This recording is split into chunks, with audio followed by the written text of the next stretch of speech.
one of the biggest challenges, or the biggest challenge that the youth face today with regards to being righteous, being upright and steadfast, etc.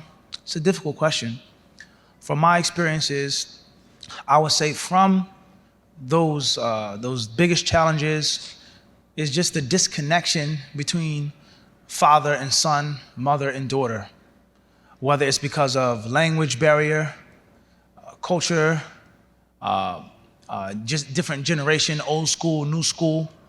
And I would say that most of the youth, they complain that their fathers or their mothers are either unwilling to listen to them or incapable of listening to them and understanding them. My father doesn't really care. Whether that's correct or incorrect, but this is what they say. Or my father really doesn't have the time. Or my father just doesn't understand me. And he thinks that I'm living in the 80s or the 70s or the 60s. Or with regards to Muslims who migrated from other countries, the youth, they complain. I won't mention the brother's name, it happened just today. Allah is my witness, I'm not lying or exaggerating. The brother, he says, you're the first imam I ever met that is accessible, that you can talk, you can express yourself, you're cool, you're humble, and you understand us. He says, I'm from such and such a country, my mother's from such and such a country. He says, all of the imams in my masjid, in my community, they do the entire khutbah in a different language. He says, and none of the youth understand that original language, none of them. He says, and every week they do the same thing, and they talk about the same politics and the political strife in the original country.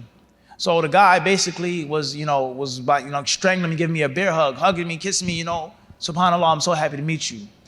So the point is that oftentimes it may be an issue of language, it may be an issue of culture, it may be an issue of an age, or it may be an issue of, unfortunately, some of the parents, they just may be too busy, or just, one reason or another, the connection is broken. So then the children, they begin to starve and look for love and attention in other places. And then there's gangs, drugs, internet, girlfriends, so on and so forth, etc. So I would say this is from the greatest reasons behind the youth not being connected, people not wanting to connect to them.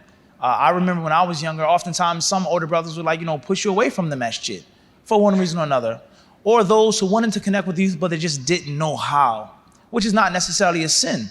And it's not necessarily something which is blameworthy. However, if you are incapable of performing a task properly, then you must relinquish it to someone else. And that's the next problem with the original generation of the Muslims, whether they're indigenous Muslims, Muslims who come from another country. If you can't communicate with the youth, you're unwilling, incapable, then you have to find someone who is.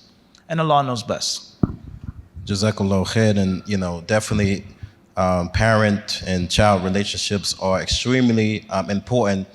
And, as young people, we have to realize that, friends, they come and go, but the people that you can truly rely on, at the end of the day, when you're facing challenges or going through hardships, and when no one is around to support you, right, your family is always there, right? But at the same time, as parents, we have to be a little bit more involved in our children's life and stop allowing, the internet or social media to actually raise our children. Inshallah ta'ala, hopefully, we can build stronger relationships with our parents or with our children.